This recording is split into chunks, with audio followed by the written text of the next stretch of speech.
Hello and welcome back to the Coming of Cage podcast, your Nicolas Cage movie review podcast.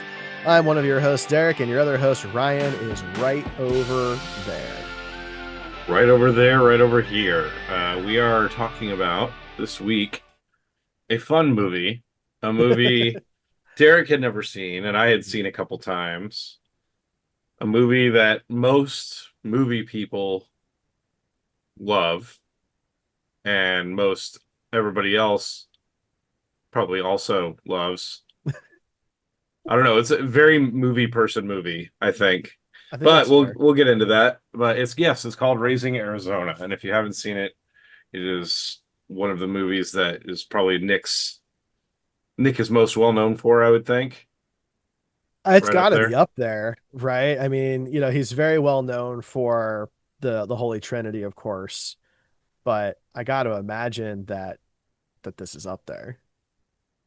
For a Yeah. specific group of moviegoers, I think it's definitely near the top. But yeah, I mean, when you look up like Nick Cage face, this even if you haven't seen the movie, one of the faces you're probably going to see is from this movie, I'm sure. Well, Ryan, since you brought it up, I think it's important to note that this was the final face from our logo. Right. We have four faces on our I also logo. have, if you look behind my head over Oh, you here, got one. Yeah. I've got a Raising Arizona cross stitch that was gifted to me by a friend. Very nice. Well, you do have three of our four faces right there. Yep, the fourth one is on the way, allegedly. We'll Oh, see. okay. I don't look a gift horse in the mouth, so I'm not making them get it cranked out. I mean, I think that's fair. I think that's fair. Absolutely. But yeah, so Raising Arizona, 1987 Coen Brothers film when Hmm. a childless couple, an ex-con and an ex-cop, decide to help themselves to one of another family's quintuplets, their lives become more complicated than they anticipated. Yeah, pretty Reasonable accurate. synopsis. Yeah, it's more or less that's the gist. Were you a fan of the Coen brothers before this in general?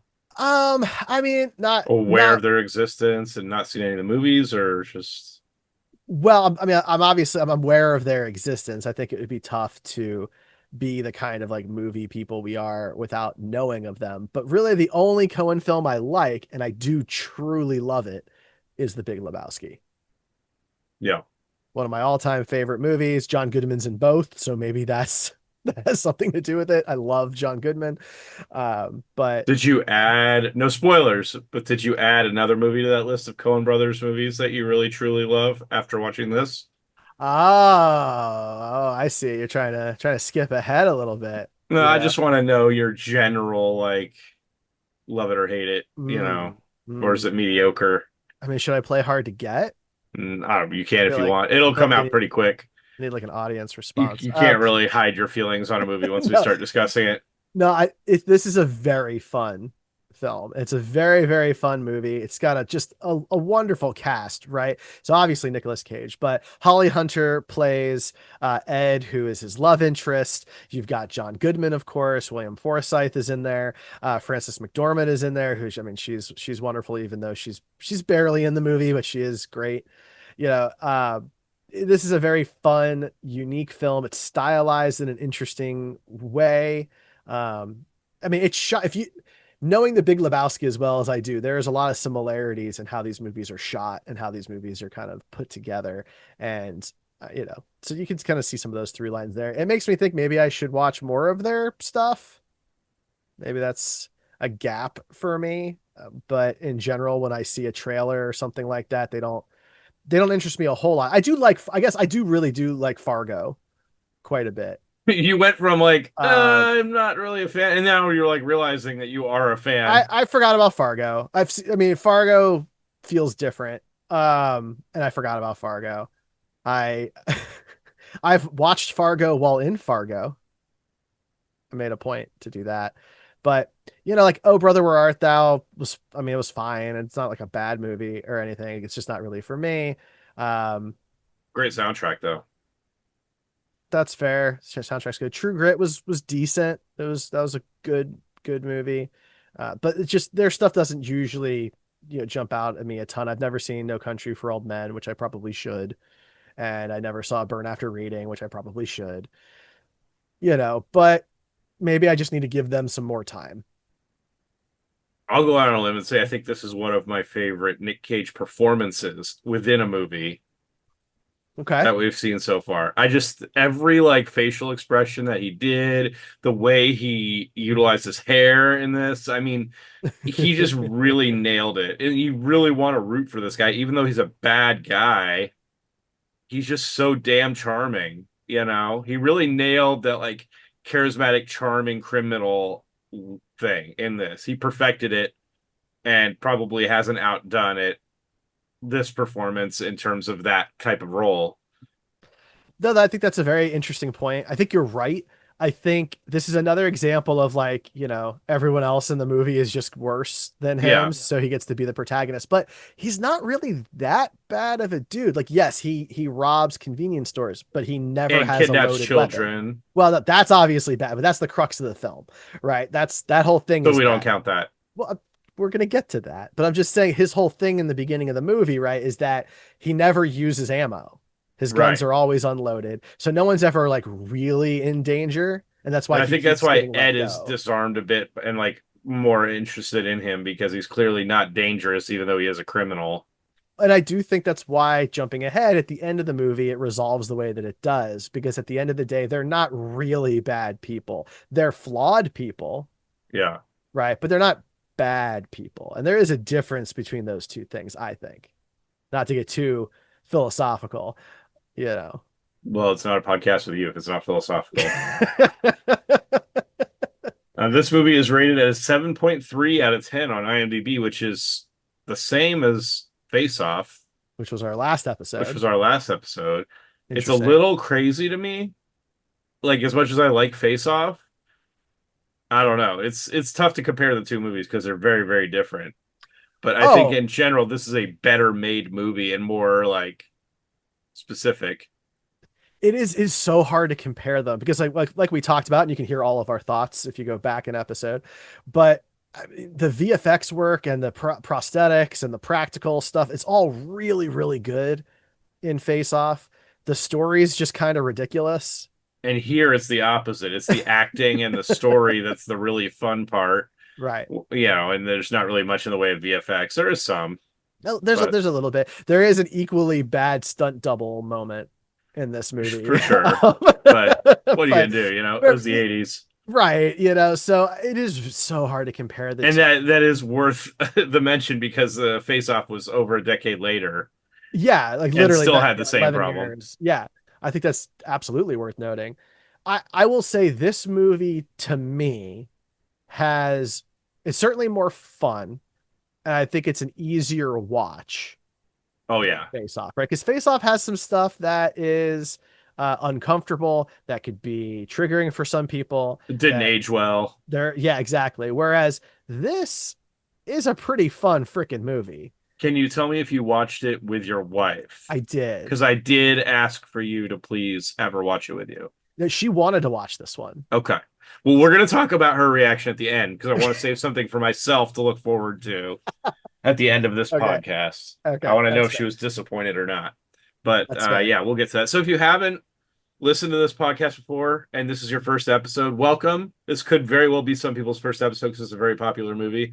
Yeah. So we appreciate you coming in and listening to us. We'll hope you check out some of our other episodes. But the way we do this is that I generally take notes throughout the movie in the chronological order that they happen in the movie, not necessarily the way they occur in timeline of the movie, if that could be any less confusing.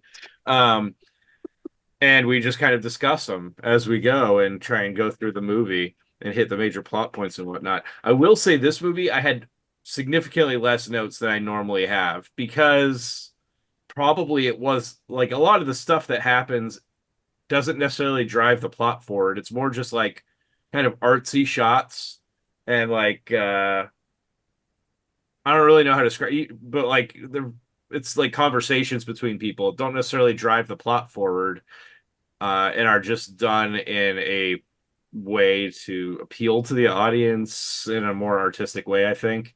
I don't if you've seen a Coen Brothers movie, you know what I'm talking about. They have a style. They have a very Yeah, specific style. I think a lot of it also is that as silly as the movie is and as like bonkers as some of the scenes are individually, the overall story is pretty straightforward. There's yeah, nothing that you really have to be like, okay, I really have to believe this, specific thing like in Face Off, for example. You have to get beyond the face off technology and you have to get beyond like all these things you have to just kind of accept as reality. Whereas this is just some people maybe not making the best decisions and right. it's all grounded stuff with And very few exceptions. the movie's short. It's an hour and a half, and Is it part really? a Yeah. part of the reason that my notes aren't like the longest is because there's just long scenes that like there's one scene with Right. Nick Cage and some babies that seems like it's 12 minutes long and doesn't need to be, but it's just funny. So, Well, there's the whole like night car chase thing that we'll get to. That's exactly. a very long scene. Yeah. I'm not complaining, but No, I'm it is not a either. It's long just like scene. there's not I how many notes am I going to take during that one, during a single scene like that? Probably not many. And I mean, other than the Coen brothers, nobody really makes movies like this anymore. No, That and was a this is very one of 80s. their more distinctive, I would say, movies too. Like if you're gonna watch a movie and try and guess who wrote it, directed it, this would be very easy to pick out who wrote it and directed it for anybody that's seen, any kind of their movies before. So, Well, I have no problem believing that this and The Big Lebowski could take place in the same universe. and allegedly the Hudsucker Proxy takes place in the same universe because I guess the company he works for is called like Hudsucker Industries or something like that. It says it on his shirt. Uh, So there's some stuff about that. I also have a fan theory that I found on Reddit that I want to discuss with you cool. I at the love end of fan this. theories. Let's do it. Okay, so my first note is related to our bingo card. Because literally, like in the first 5 minutes of the movie, we get five bingo, I think 4 or 5 bingo spaces right away. We get voiceover by Nick. Yep. Hmm. We get facial hair because he has a mustache and kind of a weird, yeah, he has some good stuff going on facially. Current slash former criminal and him wearing sunglasses he wears to go rob the convenience store. Okay, good catch on the sunglasses. I had forgotten about the sunglasses, but I It like. all happens like right away. So we see him going to jail and getting released from jail, and then we see him committing another crime and going back to jail. And throughout all these times going to jail, he is flirting a little bit more with this one uh, police officer Hmm. named Ed. Right. And we also, in this first little bit, get introduced to John Goodman's character. We don't really get much. We just kind of see him and his kind of partner that is with him. Who we find out later is his brother, Yeah, we don't really but know that we at didn't this know point, that. but Yeah. yeah. So my first notes are basically those boxes, and then back to jail, then John Goodman, then back to jail, and then immediately he's marrying that officer. Hmm. Like this is all happens very quickly in the beginning of the movie. Well, and what's Um, crazy is like time is passing. Like he's going to jail for about, 20 months each time, give or take. Right. So a few years have passed in the span of these things. And it is really funny how like inside the prison, they're very careful to show that nothing changes. yeah, Everything's exactly the same. It's the same three people in the parole board, same guy mopping the floors. He gets the same cellmate each time. Like it's just over and over again, which I thought was kind of interesting. But yeah, I thought it was a fun way to start the movie. it was. So then they fall in love. Well, at some point, says that she's like crying while she's taking his mug shots, and he asks what's wrong, and she says that her boyfriend broke up with her or something, and then he like goes on this rant about to tell him that H.I. McDonough, doesn't approve, and that he can come down and talk to him, like as if this guy should know who H.I. McDonough is. You send him down to the Yeah, prison. right. As he's getting taken away to be put in prison, he's like yelling this. But yeah, then they get married. They find out that, or they discuss she wants to have children and he wants to have children, but we find out that she's barren. And he Yeah. describes that uh, as a rocky place where my seed can find no purchase. I mean, there's It's a way a with words. there's a style to some of the dialogue in this movie.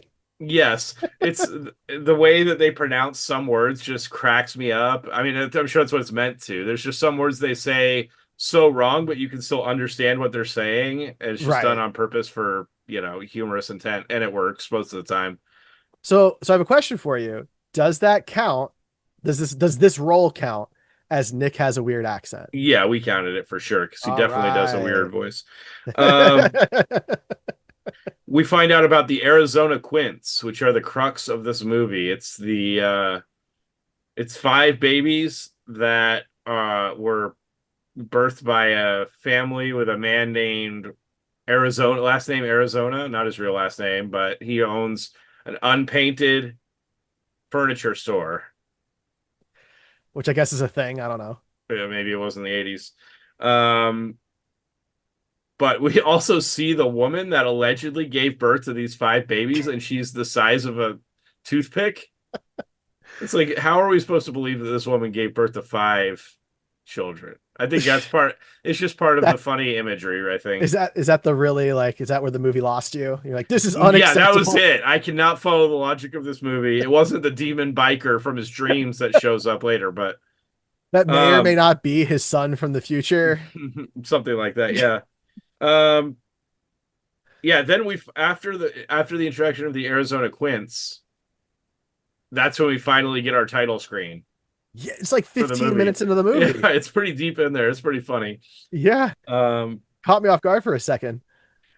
they decide to steal one of so it's mentioned that we like see a news interview with with the dad or the mom or somebody, and they're saying that that is more babies than they can handle or something like that. And so they get the brilliant idea to go steal one of these babies because they have more than they can handle. And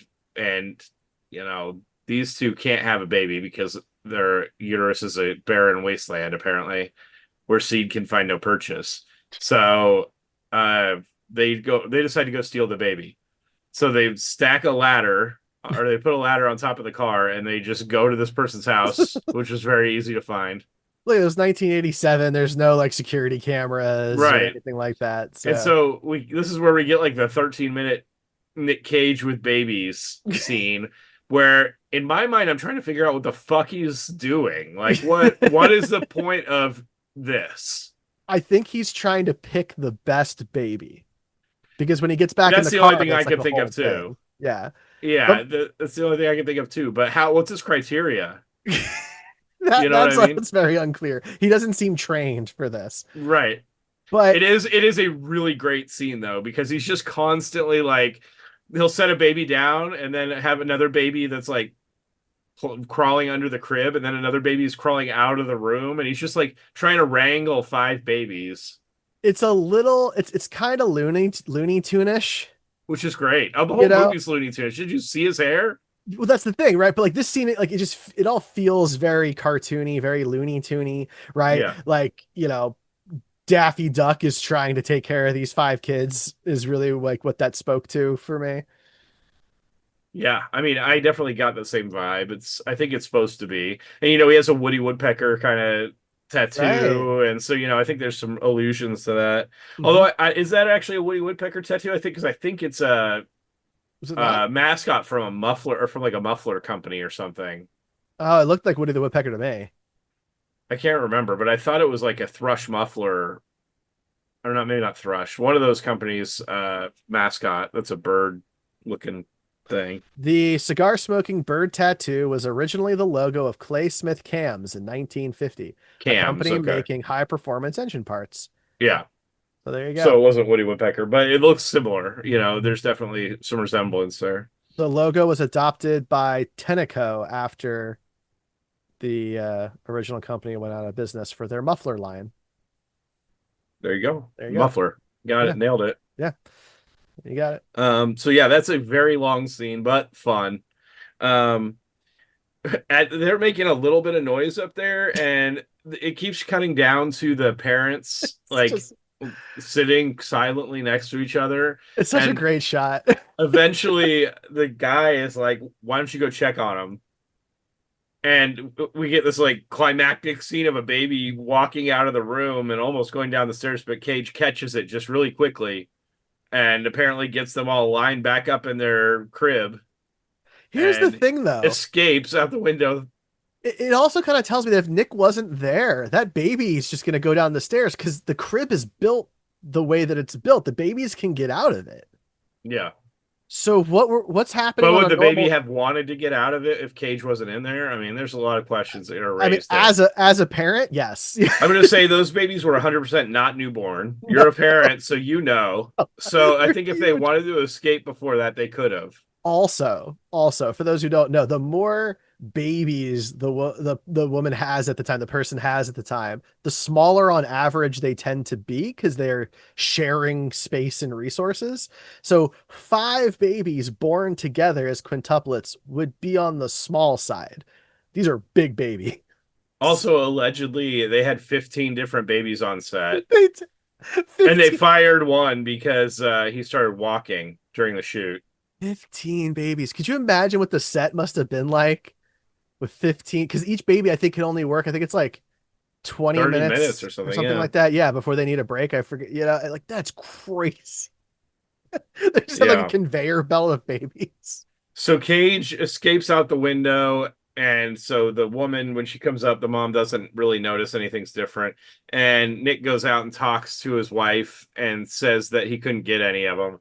And she says, "You better get back in." Rolls up her window and like just set the statement and says he better not come back without a baby. And so while the mom is in there with the babies, he's like peeking at the babies through It's the like, window could you behind her back. She doesn't notice the no? legs of the ladder like sticking way up in the window and the window being open. But yeah. So I think that's Both how he picks his baby, the one that reacts to him. both parents are so just unaware of everything going on around them. The dad still hasn't come upstairs. He's just reading the paper next to all his liquor, which I guess Yeah, is what you as do. they do. Yeah. Um, so I did find it interesting. Tell me what you thought about this. Do you think did you like that it was Ed's idea to do this and not High's idea? well, I think it speaks to how much she wanted it. You Yeah. know, it helps to establish that part of her character because she's a cop, and then she's basically doing the most uncoply thing you can do, which is committing a crime like that. Yeah. But So for those yeah, I playing think at home, yes, she had resigned by now, but yeah, she did resign in there. And so he steals. So all the babies are like rhyming names. I can't remember what they are, but then Barry, yeah, yeah. something like that. And then there's one named Nathan Jr., and that's the one he steals. And he keeps talking to her about how he got the best one. It's like he's picking a watermelon at the grocery store, you know. But it's a baby. And she But like it's a instantly baby. starts crying when she sees it. Um yeah, it was a good scene. After this we get to see John Goodman's character and his brother breaking out of prison. They apparently just dug out into the mud Shawshanked. or sand It's a or whatever gross it kind of was. scene because it's like Yeah, pouring rain it and didn't bother me, but watching it with my partner, she was not thrilled because she could see the sand going into his mouth and stuff, ugh, and she just did not respond well to that. that was gross. But yeah, he like climbs out of this mud, this muddy sand stuff, and he reaches in to grab like his brother by the leg and pulls him out Pulls him straight within up. some like cartoonish feat of strength. It's so great. I love like big scary John Goodman. He's this is one of my favorite like that's one of my favorite things to see in a movie, and he's Yeah, just like big, good, strong, scream. handsome John Goodman. I mean, he That's was right. young at this point. He's great. I mean, the Yeah. hair, I don't know, but yeah, he looked really good. And yeah, he's just like screaming the whole time, just yelling, Oh bursting yeah. through the ground. It was great. It's I wonder how many takes they needed to do that because it looked awesome.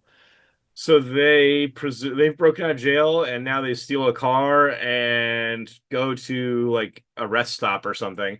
And they just have this jar of pomade that they just go ape shit on. I mean, they're literally pulling like globs of this out and putting it in their hair and Yeah, styling their hair. greasers, It's man. a pretty funny scene. Yeah, Greasers in 1987. Yeah. Um, but that becomes like, that's the thing later. The pomade is they just leave the thing there. I mean, yeah, that's very loose though, because like, how would anybody know that that would be theirs? Well, somebody does by smell apparently. Yeah, the bounty hunter thing is a weird storyline.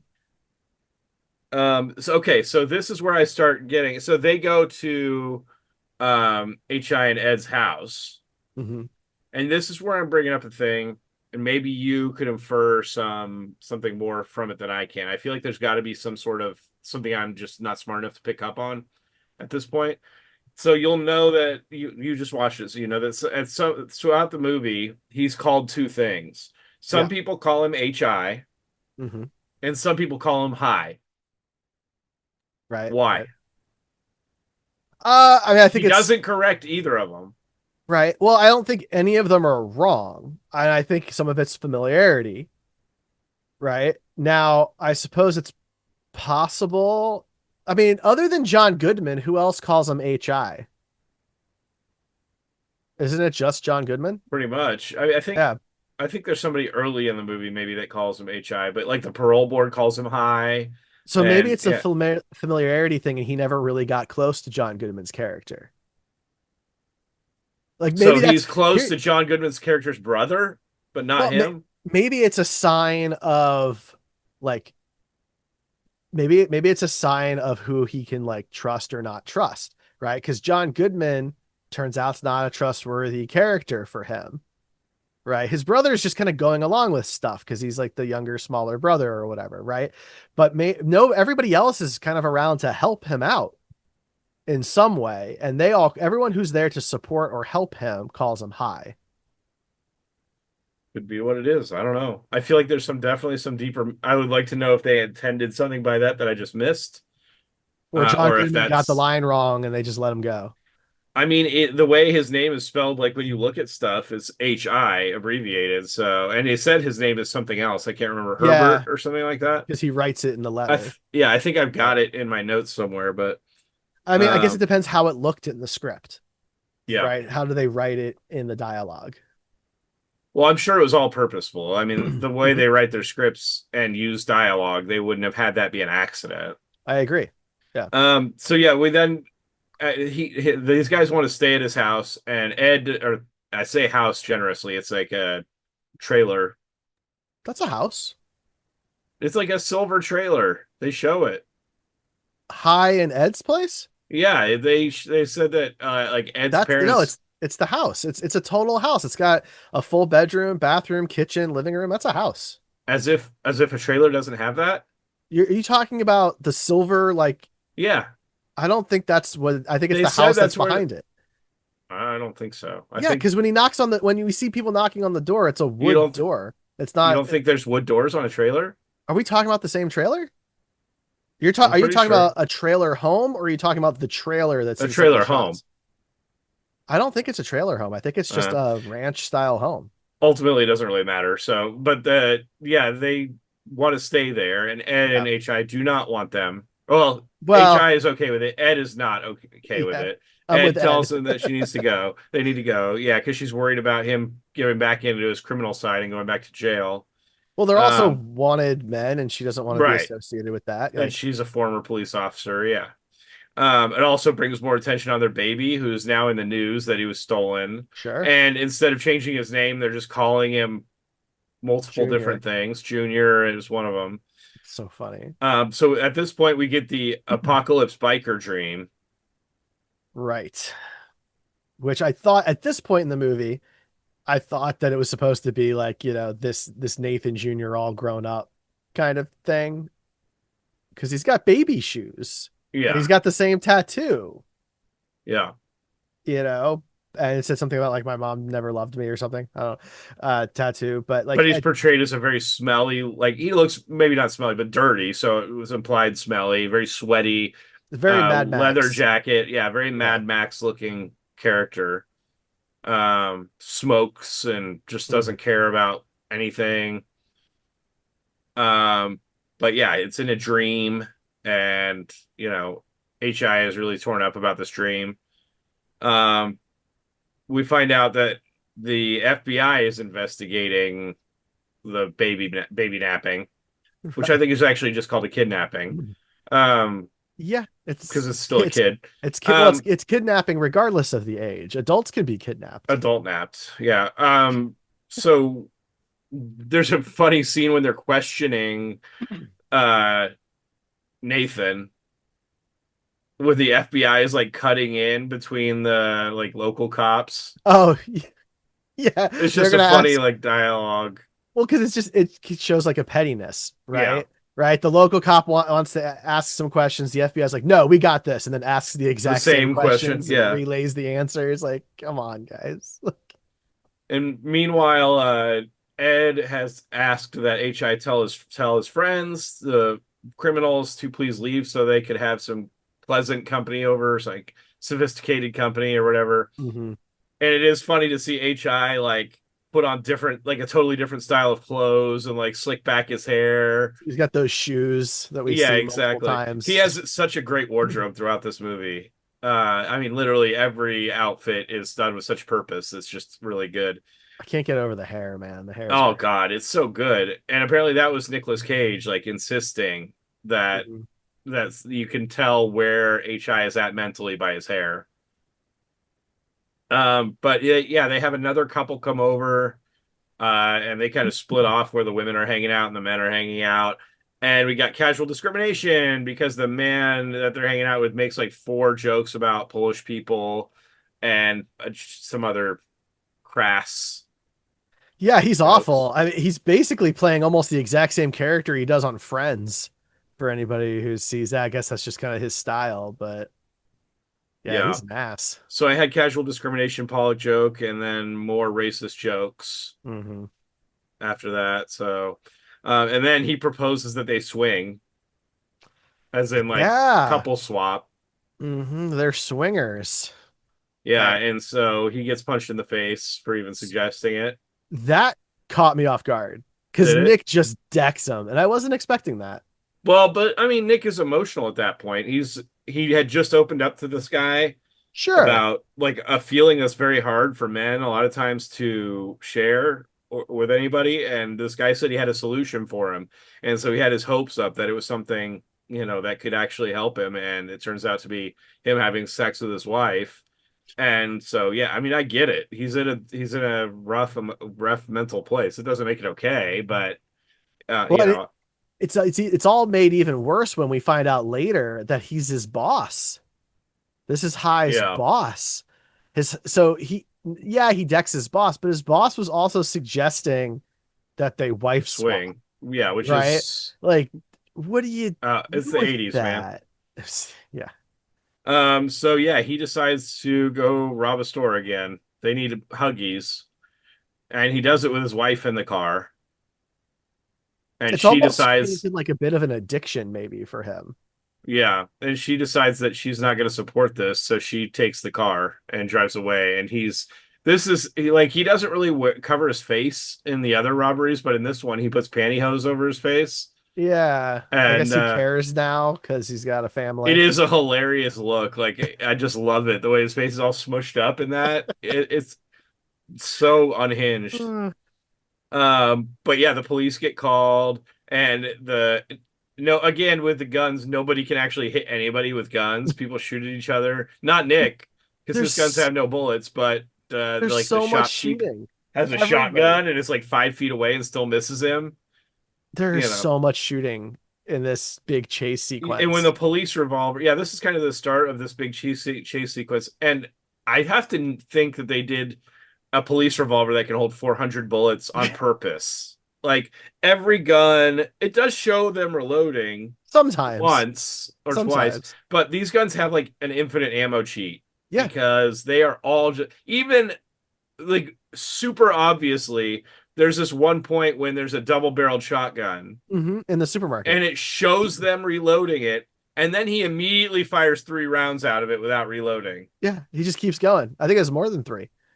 I think actually that was maybe I don't know, maybe the biker does it too, but I don't I remember seeing 3 or 4 shots out of a double barrel at some point Yeah, no, that's and it's going, in the wow, supermarket during the chase scene. There's just some dude, I guess maybe he works at the grocery store or something. And yeah, he fires, we watch him reload, and then he fires a bunch of times back to back. It's a very special shotgun, Ryan. You wouldn't apparently. understand. Yeah. And so they get away. They're like this whole thing is over a thing of Huggies. They just needed diapers. And at the very end of the chase, you think that they just didn't get the diapers because he's picked them up and dropped them from multiple cars at this point, and even got the second set because he goes from a gas station to a supermarket, and these cops are just shooting hundreds of bullets. It seems like in the middle of a crowded Crowd, supermarket. there's people shopping everywhere. They're all freaking out and stuff. They're running through houses. Yeah. The dogs were really funny. We keep Oh yeah. seeing dogs, and there's just more and more and more dogs as the And the way chase that it was goes shot on. was just, yeah, it was a fun scene. But yeah, at the very end of the chase, they pick up the Huggies that they initially tried to steal off the out the middle of the road. I love how this is done though in the sequence because so Ed picks him back up. She's clearly upset and she's explaining, she's venting a bit, explaining why she's upset. And he's listening. He's like, yes, honey. Yep. Yep. Turn left here. Uh-huh. Yep. Yeah. No, Oh yeah. absolutely. Okay. Right. Like, where are Oh they? yeah. And he just, It was great. it's so good. Yeah, it was really good. Um, Uh, and so they get back to their place, and of course, the two criminal guys have been hanging out there this whole time. There's like 100 Bud Light cans, and there's just trash and yeah. food everywhere. HI and Ed get back, and Ed's like, they got to go. They got to go. And so, HI is sitting with them, and John Goodman has this line in the movie that I really like. He says, I'd rather light a candle than curse your darkness, which is a really good line, just, Yeah. in Yeah. general. There was a couple of quotes that I really liked in this movie. I should have written them down at the That was time, definitely but one. yeah, That's that what I'm was going to remember. mhm. But of course, he's doing it to manipulate Right. HI. It wasn't like a genuine thing he's saying to a friend. They're trying to convince HI to do a bank robbery with him. Hmm.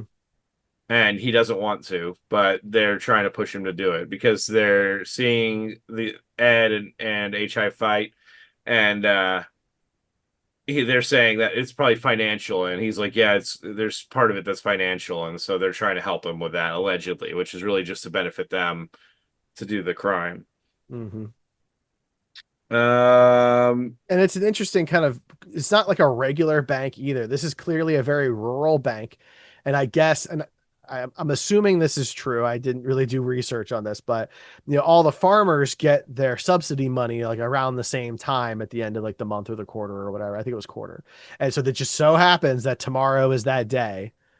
And they're going to go rob this rural bank and steal money from all these poor farmers who are getting, government subsidies for their crops. So not the best guys. yeah.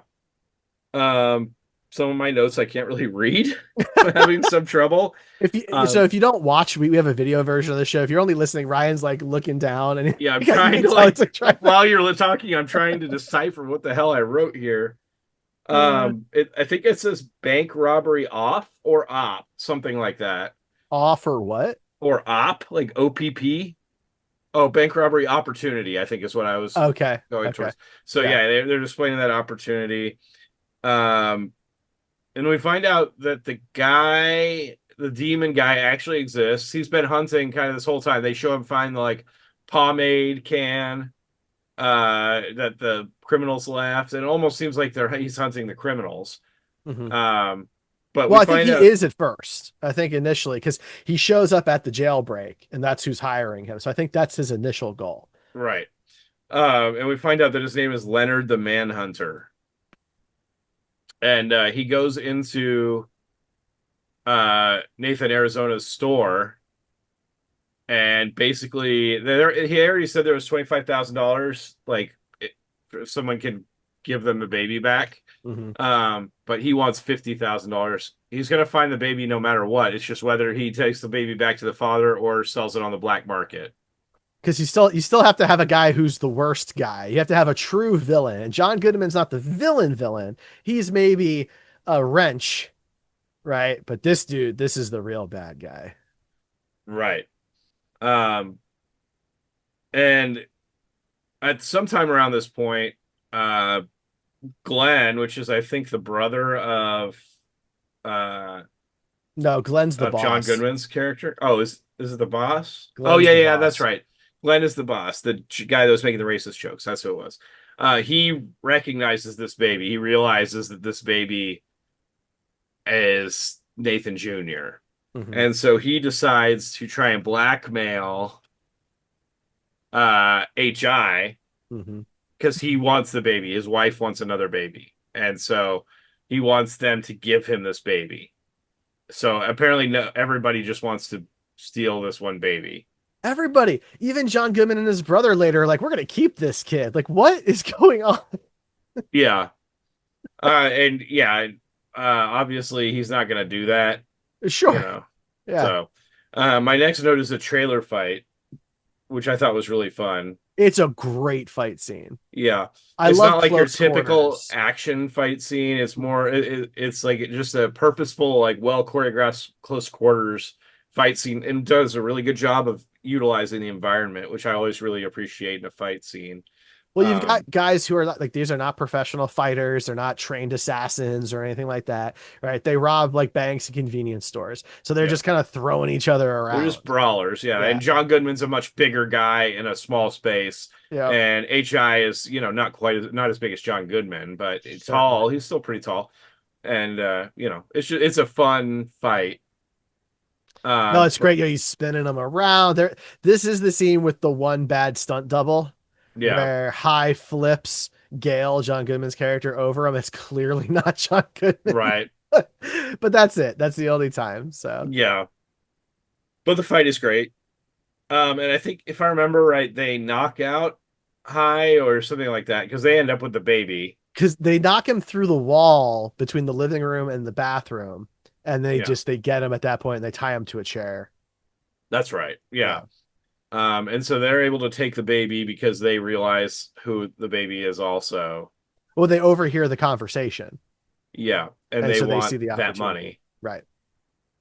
But they leave the baby on the roof of the car, I guess. And somehow Twice. this happens twice, and every time the baby just lands on the ground perfect with no injuries. Yeah, I have to think that maybe instead one of them places the baby on the ground and then just never puts the baby in the car. Maybe. That at least I don't know. would allow for that to happen. This is the first time that happens, though. And then we see Ed in an officer outfit again. So I assume she becomes a cop again at this point or something. So I don't think so. You think she's just wearing the uniform? I think she's wearing it to get the baby back. I think she's trying to use what she can, right, Yeah, to get the baby back at this it's point. unclear, really. But they decide to go rob this bank anyway, even with the baby. They bring the baby inside with them Yeah, they because bring it the inside. brother's like, we can't leave the baby in the car alone. Like, Yeah. And so uh, they leave the baby on the ground again, or on the ground or on the roof of the car or whatever. Again, the well, baby is but the stick up scene is great. yeah, go for it. I love this scene. So yeah, they come into the place and it's all these like older farmers and stuff like that. They're like freeze, hands up, and this old guy's just like, well, which is it?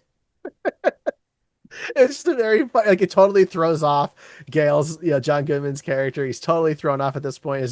His brothers, they're saying their real names and stuff like that. And it's just Yeah, really good. And because they're all distracted, they miss the teller putting one of those ink packages in with the money, which is right. great. I was just waiting on the edge of my For that to seat for go that to off. happen. Yeah. Yeah. And it's great when it does go off It's because it so just good. coats the inside of the car. Oh, they're like screaming and everything. It's so good. But of course, they had that happened when they didn't have the baby in the car because you can't have that explode with the baby in the car. I know. I think you could have had some fun with that, but I think they made the right decision. Yeah, I agree. Uh, So then we get the Apocalypse Biker Showdown, which is like a big, kind of throwdown between all the characters at this point. I Pretty mean, good kind of. scene. Yeah. It's an interesting fight scene. There's some cool stuff in there. I mean, Nick High is just getting his ass beat though. Oh yeah, This dude is just destroying him. There's a few cuts that aren't great where the continuity is a little off, but it's a pretty fun scene in general. yeah. Uh, And in the fight, he does fire a gun and he does use a melee weapon. So yeah. those are both little tabs on our bingo card there. So that's fun. It kind of makes it a point to show that they have the same tattoo. Right, which again, like I continue to get confused about who this character is supposed to be. I mean, it's possible that in this universe that's just like a common Flash tattoo. You know, the Flash is like the stuff that artists just Yeah, do a lot, so you can just walk in and get it. I agree with that. It's just between that and the baby shoes and the other tattoo about like my mom didn't love me or whatever it said, like I don't know, I felt like they were trying to tell us something with this character Maybe. that was like timey-wimey stuff that maybe didn't land for me.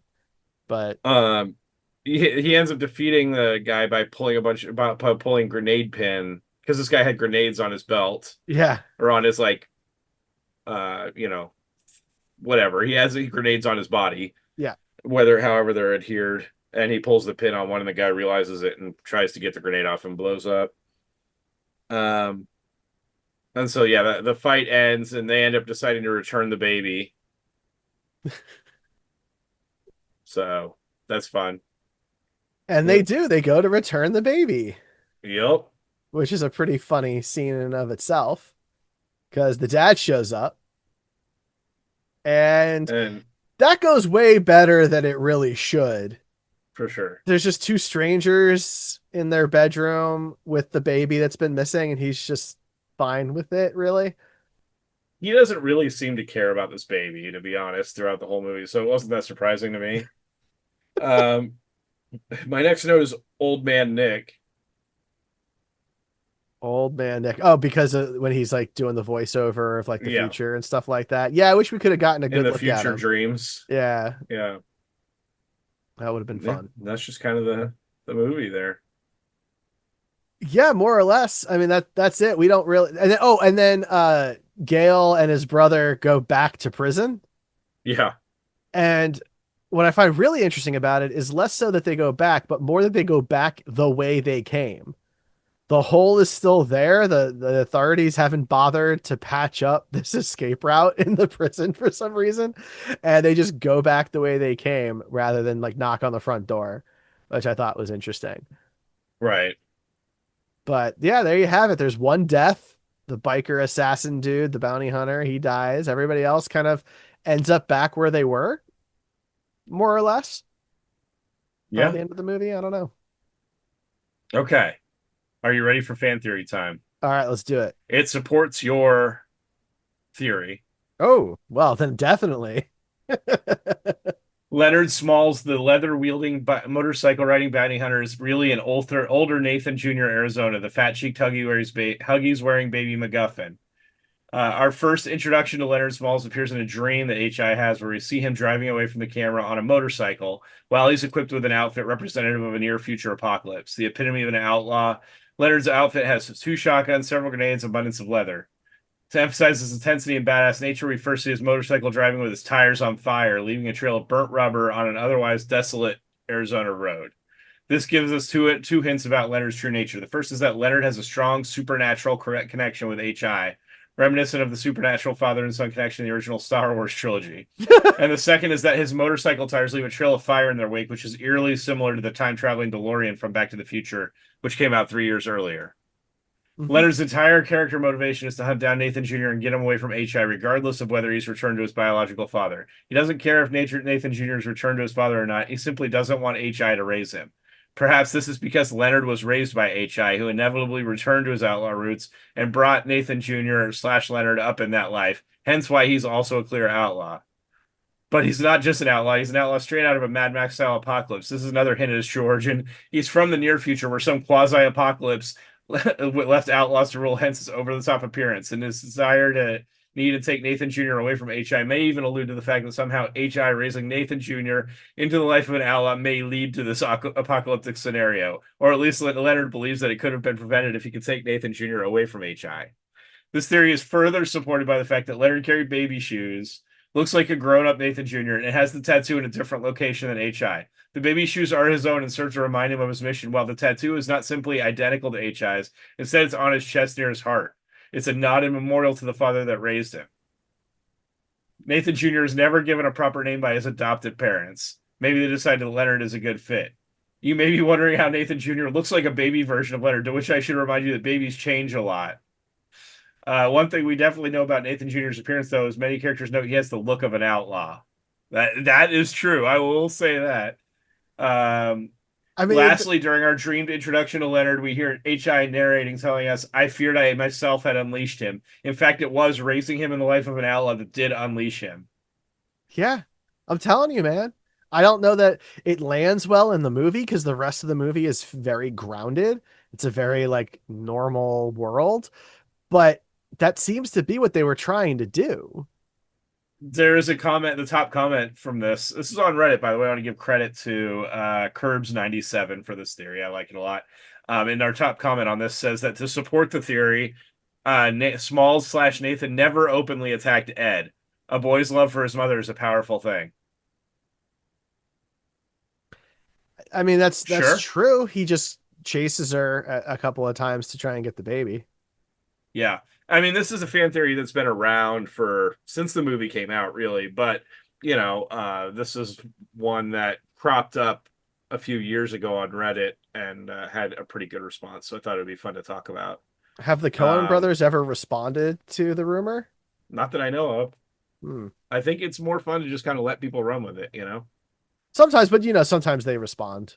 So, Usually at this point in the podcast, we go through and, we have to score this at the end. So we like to read some reviews from people to kind of just, maybe sway our opinion a little way, one way or a little the other way. This movie has 99 10-star reviews and it has 5 1-star reviews. So let's start with the 1-stars. There's not many okay. of them. We'll see what you think if you agree. This one is by Richie V, October 20th, 2018. As a general rule, I like the Coen Brothers movies very much, but this one is embarrassingly bad. Nary a laugh from beginning to end with all the characters screaming throughout any tense situation that may arise in the heavy-handed script. Explosions galore with tiresome chase scenes that defy the laws of physics. John Goodman is the only likable figure to be seen. Holly Hunter is cute and tries hard, but the writing is insurmountable even for her. If you want a brilliant Coen Brothers comedy, look no further than the wonderful Hudsucker Proxy, which is pure cinematic gold. Okay. Okay. We've got Papa Bear, who says this is drivel. Quite simply, the worst film I've ever seen, and I've seen a few howlers too. Typical of the Coen Brothers output. How overrated are they? One main constituent missing from their films, not funny. I've seen them quoted as quirky / intelligent, not. This is Aaron Spelling territory. Okay. Okay. We got a short one here. Stacy 68610 says, 1.5 hours I'll never get back. Up there with one of the worst films I've ever watched. Okay. And Tobia Pacero, this one was just posted this year, June 1st, not that long ago. I was curious to see one of the first films of the Coen brothers with a truly ridiculous budget and a novice Cage in the established, highly recommended at the time Holly H. We have a ridiculous Cage, very awkward and even uglier than usual, I would say, which that's rough. I thought he was very handsome throughout this whole movie. Oh, that's kind of mean. I always thought he was a pretty good looking guy. Like not literally every character, because some are not meant to be, but in general. Yeah. A story that is perhaps also a bad example to show in a film, even if the reasons seem almost legitimate, kidnapping a newborn. The useless screams that last 6 minutes of the two escape brothers who lose the child from the roof. Grotesque the manhunter who dies like an idiot putting 10 hand grenades on himself. Tear-jerking ending without sense. They steal my son, they bring him back to me, and I let them go. Who tells me that you weren't beasts and what the hell did you do to us? I don't know what that means. In short, Yeah. it was agony to see it until the end. It's quite a gamble to include it in the list of comedy films to watch. In short, you have to learn how to make films before you get one right. Because apart from Fargo and The Big Lebowski, I don't really like their films. Like the much praised No Country for Old Men or Oh Brother, We're Out Thou. They seem more like two rich guys who enjoy spending money regardless of the outcome. How it turns out, we don't care. So that is a review. So now we can move into the 10 stars, right? The most one that's voted most helpful on IMDb says this is a brilliant oddball comedy.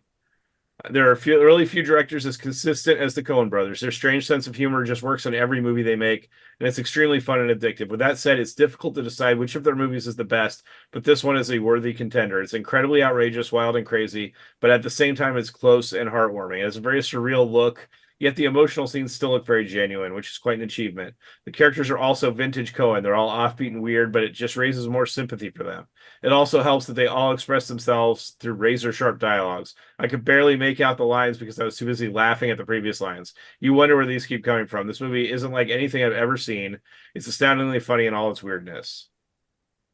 Okay, that's a fair review, I think. A living, breathing cartoon. Yeah. Some Okie dude who I've read before on this podcast. Shout out some Okie dude. I think he must also be watching all the Nick Cage movies because he posts very thoughtful reviews on all these. And his is very long, so I'm going to paraphrase. He says that this movie is where the Coen brothers began to come into their own, and the film that introduced some of the tropes that would eventually seep into the rest of their filmography. Unusual, strange side characters, forces of violence and mayhem that have no explanation, and absurdist, off-kilter comedy combined with genuine suspense. This film is a comedy first, but also works as a crime thriller and also works as a story. I don't know if I agree with all that, but Interesting. yeah. Okay.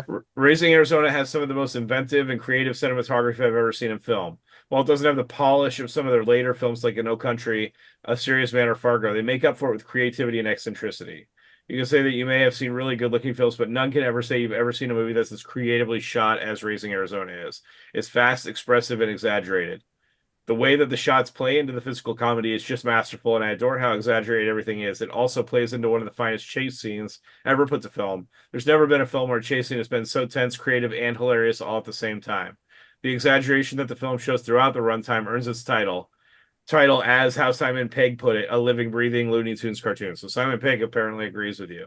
Hey, I'll take So it. yeah, I mean, I don't think I need to go through all of these, but yeah, it's a lot of that. And I do like the way the points he makes about inventive and creative cinematography that's actually a part of the humor as much as the physical comedy, which is a good way of phrasing that. I couldn't really put that into words, but I like the way you phrased that. No, that was very good. I do have one more review to Okay. read. Is it from your wife? It is. And she writes, Raising Arizona is a cinematic masterpiece second only to Citizen Kane. While everyone stood out Wow. as exceptional, Nathan, Ed, Hi, Glenn, Gale Jr. was supreme. 10 out of 10 more baby action movies. Holy crap. She really liked it, huh? So, yeah, I mean, it was a fun time. It's a fun movie. If you watch this and you're just like miserable afterwards, I think maybe, you need to address some things. Yeah. So, you Agreed. know, Well, I'm glad she enjoyed it. I had a feeling she would. I'm glad it worked out. yeah, really, really a fun movie here. So, as a Coen Brothers fan, you newly learned that you were a Coen Brothers fan just during this podcast. You figured it out. Do you, taking into account the time this movie was made versus the other Coen Brothers movies you've seen, where do you rank this amongst the movies you've seen? I know you have the one that you are like obsessed with. It Yeah, always I mean, has I been. I love The Big Lebowski. It's one of my all-time favorite movies. Is So this one close to that? it's very, very good. I would certainly need to watch it a few more times before I could put it up there with The Big Lebowski. I've seen that like 100 times, So it's not really fair to compare after only watching this one once, right? right? Like I can play Yeah. The Big Lebowski in my head when I want to. I quote it on a regular basis. Like I love that movie. I like this more than Fargo for Yeah. sure. I really like this is a very good movie. I liked it a lot. I just would need to see it more before I could put it up there. Fair enough. And I think you will. I have a feeling that you will watch this more in the future and eventually start quoting some H.I. McDonough lines. Well, I do have it on Blu-ray. It is one of my physical copies that I have. I've been trying to find a VHS because I think the box art on the VHSs are fun. But Yeah. yeah, so we gotta grade it then, man. We gotta give it our own score Sure. and all those things. And I'm already talking, so I can go ahead and go first, I guess. So we have a 20-point scale, one low, 20 high. We rate on two different meters, quality and caginess, and that creates our cage-o-meter. We have an interactive, whoa, hit the microphone. Let's try that again. We have an interactive cage-o-meter. You can find it at comingofcage.com. We update it regularly, but it does lag behind the show because we want you to listen. Yeah. So it does lag behind a little bit.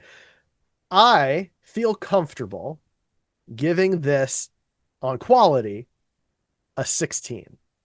Okay. I'm at a 15, so I'm right there with you. I think this is a very good movie. I can understand that it's not for everybody, but I think that I appreciate a lot of things about this movie, and everybody's performance is great. But I really think this is one of Nick Cage's, like, he really identified with this character and was able to really like pull it off. I think this movie would not have worked that this well with any other actor in the role. It needed to be Nick. Just like his subtle eye movements in certain scenes where he made you feel like he was just about to lose his mind. Stuff like that was just really, really good. And it's a very different character than we've Mhm. seen him do in any other movie. So yeah, I think this is one of his top tier performances for sure.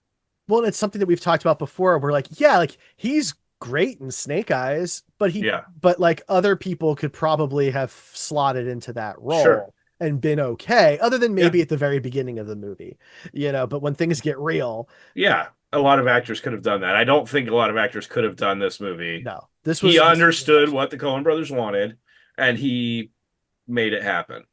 And I think it's also a fine line because I think there are some actors who, yes, could have done the physicality, but might have taken it just a tad too far and made it a farce rather than the fun that it is. Or taking it just not far enough, and then it feels not like a Looney Tunes, like they want, Yeah, like, mhm, like that. absolutely. That's clearly what they were going for. So, Now, caginess is a little bit tougher here because this is a very unique character. He doesn't have a lot of his more stereotypical cagey moments, but this is a very out there character that, to your point, not many other people could pull off.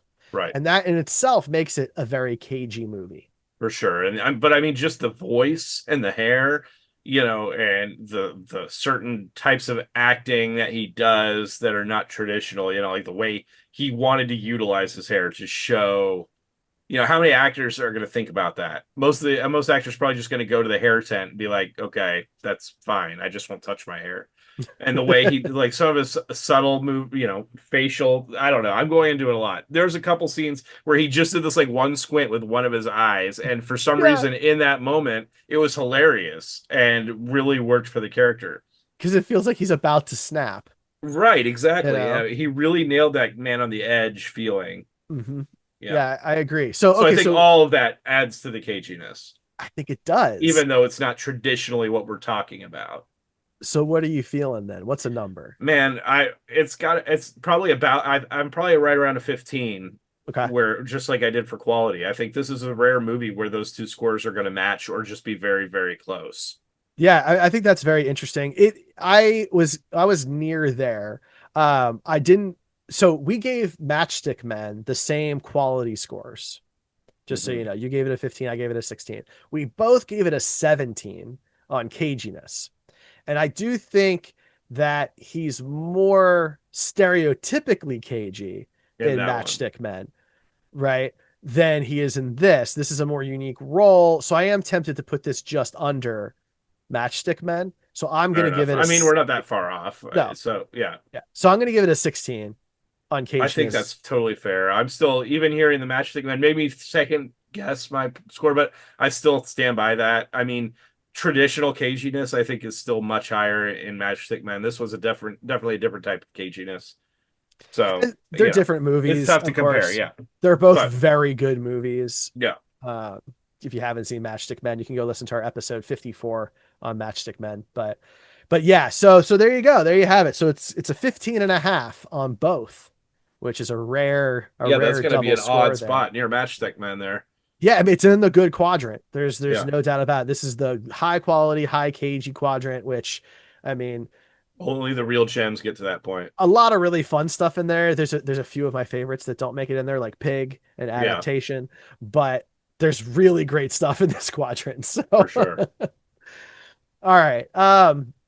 And it's just an interesting time when he made this movie, just so people get a sense. This is 1987, same year as Moonstruck, and just 1 year after Peggy Sue Got Married and The Boy in Blue. I mean, that 1 year made a big difference. Moonstruck Yeah, and this movie in the same year. I mean, that's a big year for him. Those as are a two like very classics, that's a you very know? very big year. So, and then of course it was followed the next year by Vampire's Kiss. So, Right? It's I mean, crazy that that came after this movie. right? It seems like it would be earlier, but He's an interesting guy, really, you know, very much so. All right, well, now we're at the part of the show where we have to update the Wheel O Cage. So we spin our Wheel O Cage to pick which Nicolas Cage movie we watch next. A movie now has come off. Raising Arizona leaves the wheel, and joining our Wheel O Cage, the ever shortening list of available movies, joining the Wheel O Cage is The Runner. The Runner joins the wheel. To find out which Nicolas Cage movie we're going to talk about next time on the show, you can go to comingofcage.com to watch our Wheel O Cage spin. There's some great stuff on the wheel right now. Kick ass. We've Oh got man, I can't uh, wait for that one. Ghost Rider, Long Legs, Red Rock West is on there. Butcher's Crossing and Renfield are on there, among others. So be sure to check out our next spin. And of course, we play custom Nicolas Cage themed bingo. We call it Cajo.